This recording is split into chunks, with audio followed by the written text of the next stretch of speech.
As one of the latest members of the Spider family, Miles Morales quickly jumps straight to the forefront of conversation, as well as a short list of one of my favorite characters with his debut movie, Spider-Man Into the Spider-Verse. I can't say enough about how much I love that movie, but I think the 12 million times that I watched it to date, as well as its deserved 97% rating on Rotten Tomatoes, should say enough. Into the Spider-Verse was a well-written story about Miles Morales and his coming of age as he discovered exactly what it meant to be Spider-Man. It was a clear statement that the character of Miles Morales was here to stay. And not just that, but he was his own character with his own upbringing and tragedy, and not just a palette swap of an original character. As a black man myself, I appreciate the importance of representation in media, especially with superheroes. There's great value in being a young black child and having your own figure to look up to as a source of inspiration. As I mentioned in my last video about Spider-Man, a movie franchise is great, but the real way to solidify a character is to make a great video game. And while it rode on the massive success of its predecessor, Marvel's Spider-Man Miles Morales makes a bold claim to its right as a great video game of its own. After playing it for the second time since its release in 2020, it's very apparent what Insomniac Games sought out to accomplish. The first thing was to establish the character of Miles Morales into the story that they wanted to tell moving forward, following his introduction in the first game. The second was to take what they already did in Marvel's Spider-Man in 2018, but do it even better, at least in terms of pure gameplay. Insomniac accomplished both of those things in resounding fashion. Very few things can be done to improve upon the already solid gameplay loop of Marvel's Spider-Man, let alone make it unique to Miles on his own. But Insomniac certainly found a way, because one thing this game gets right is the fun factor. The biggest new spin on everything here has to be the Venom attacks, which are the powers that set Miles apart from Peter Parker. Unfortunately, it only added him to the long list of black characters in fiction with lightning-based powers. Getting to fuck around with his new abilities so soon after the original game was refreshing, especially towards the end of the game once he started to flesh them out a bit.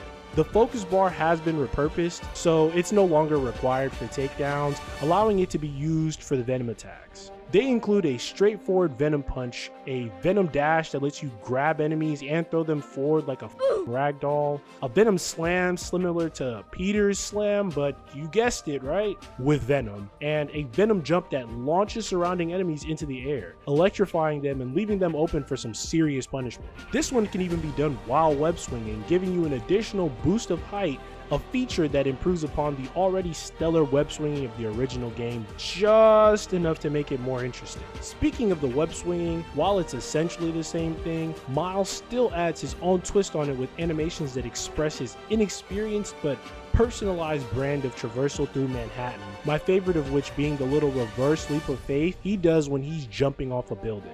I think the worst way you could possibly say it would be the way that one guy did on that IGN review. The way he leaps off of rooftops and flips backwards to face the camera before falling into a headfirst dive is just full of the exaggerated swagger of a black teen.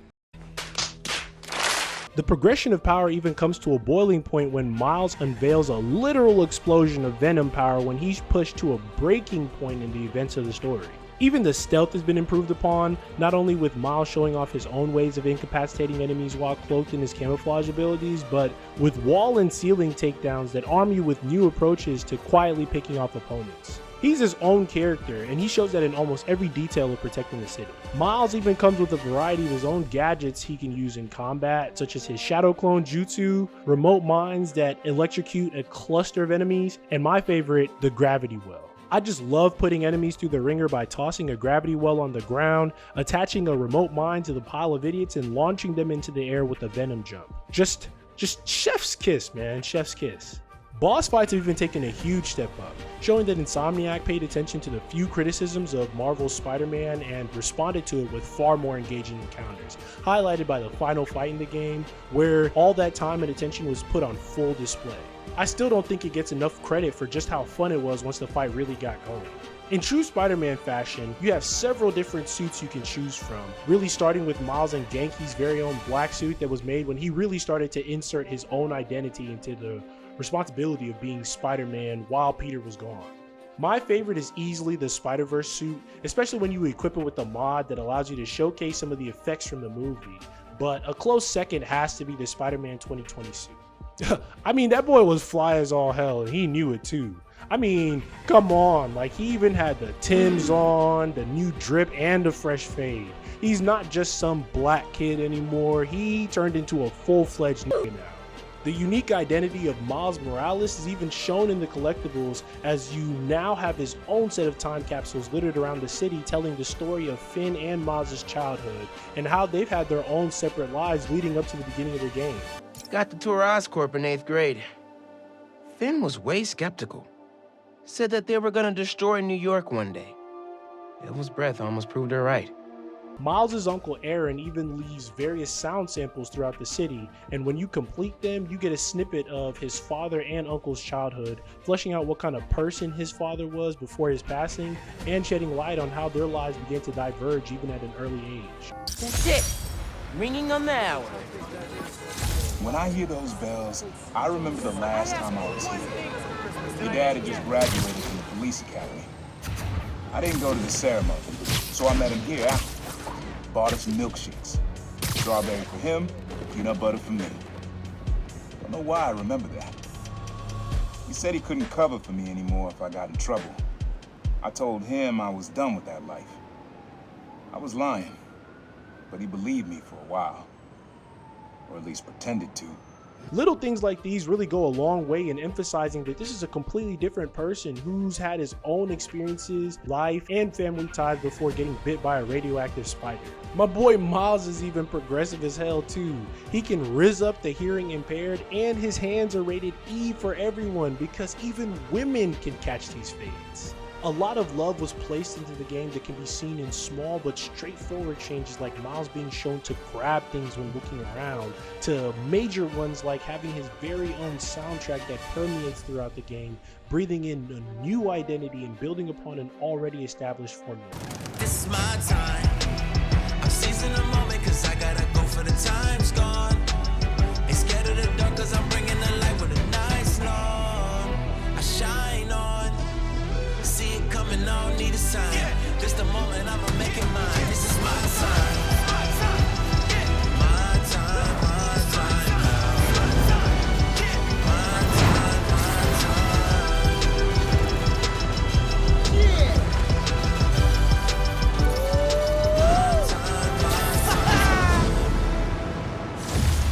The story of Miles Morales, while not as impressive as Marvel Spider-Man in 2018 in my opinion, still does a great job of adding more depth to Miles' character and teaches him the sacrifices required to wear the mask and the tough choices that need to be made for the sake of protecting the city and doing the right thing. It begins with just another day of wrapping up a few loose ends from the previous game when Rhino manages to break free from his confines and spread chaos throughout the city. This situation is finally resolved when Miles steps up and shows he truly deserves Peter's faith in him when he's forced to surpass his limits right then and there, unleashing his new Venom powers to take Rhino down. After a shady new company called Roxxon comes to Harlem to quote-unquote clean up the mess, Peter reveals that he's going to be gone for a while and it's up to Miles to protect the city in the meantime.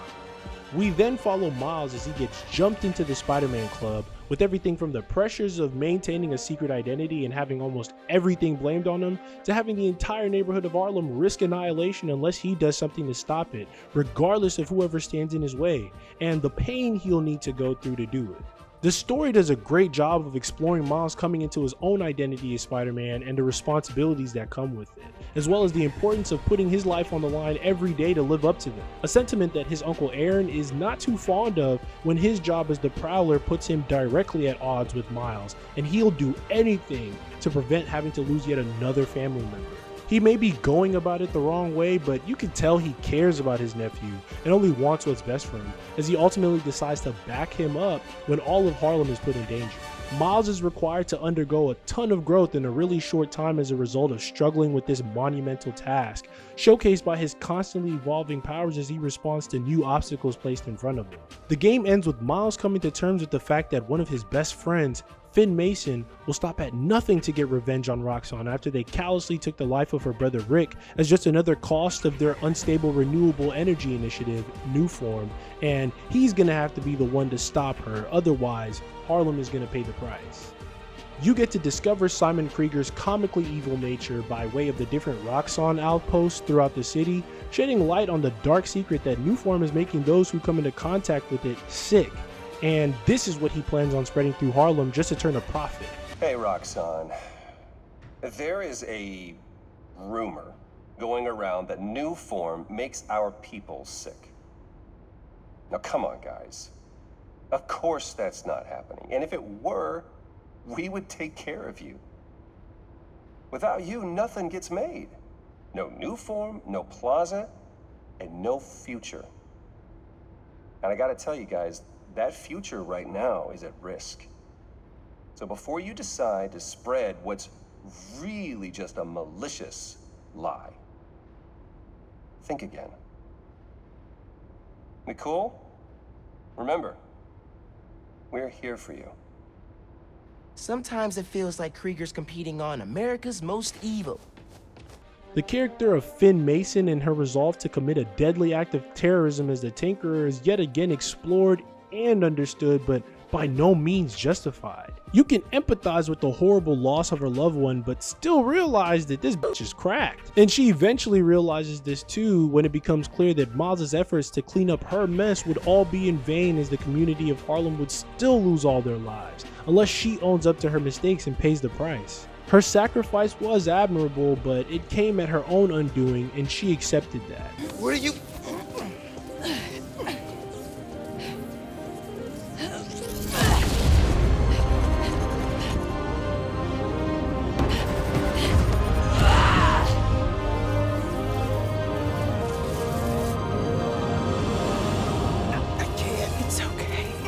Just let go. Let go.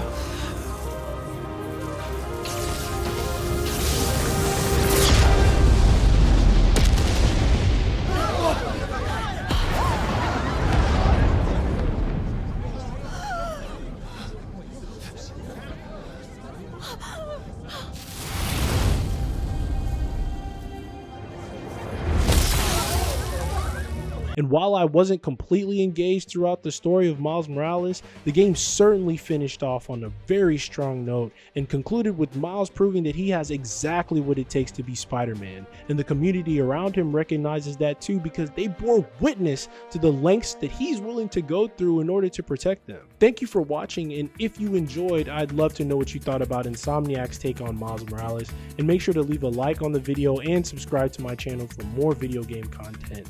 I'll see you in the next one.